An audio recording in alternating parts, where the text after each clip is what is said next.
This police officer discovered he didn't have enough money when paying his bill. Faced with the server's inquiry, he pulled out a lottery ticket he'd just bought, saying if it won, he'd split it with her half and half, and if it didn't win, he'd come back tomorrow to cover her tip. The server didn't think much of it and casually agreed. Surprisingly, that lottery ticket actually won $4 million.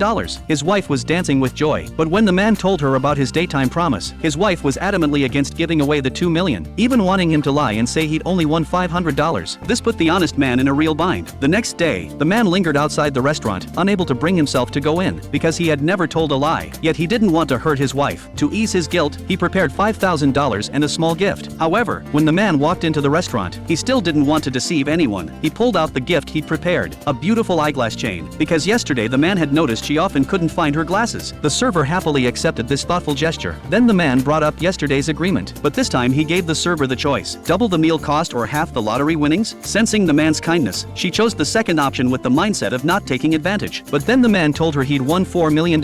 After hearing this, the server thought he was joking. However, seeing the man's sincere eyes, she couldn't help but ask for confirmation again. Finally, he said those words: "A promise is worth 1,000 gold." Upon discovering she'd really won the jackpot, the server excitedly hugged every customer present and gave everyone a free ice cream. Seeing such a happy server, the weight finally lifted from the man's heart, but he couldn't explain this to his wife. Sure enough, when his wife found out, she immediately gave the man a tongue lashing. However, the man had already thought of a solution. He told his wife that she would be the one to give the server the $2 million. This news would definitely cause a national sensation, and even make them national celebrities. Hearing this, his wife agreed. Soon it was time to claim the prize. When reporters learned they were going to give $2 million to someone else, all the reporters swarmed over. Then, with the reporters' heavy promotion, major newspaper headlines began covering the story. They became the talk of the streets, and the man successfully kept his promise.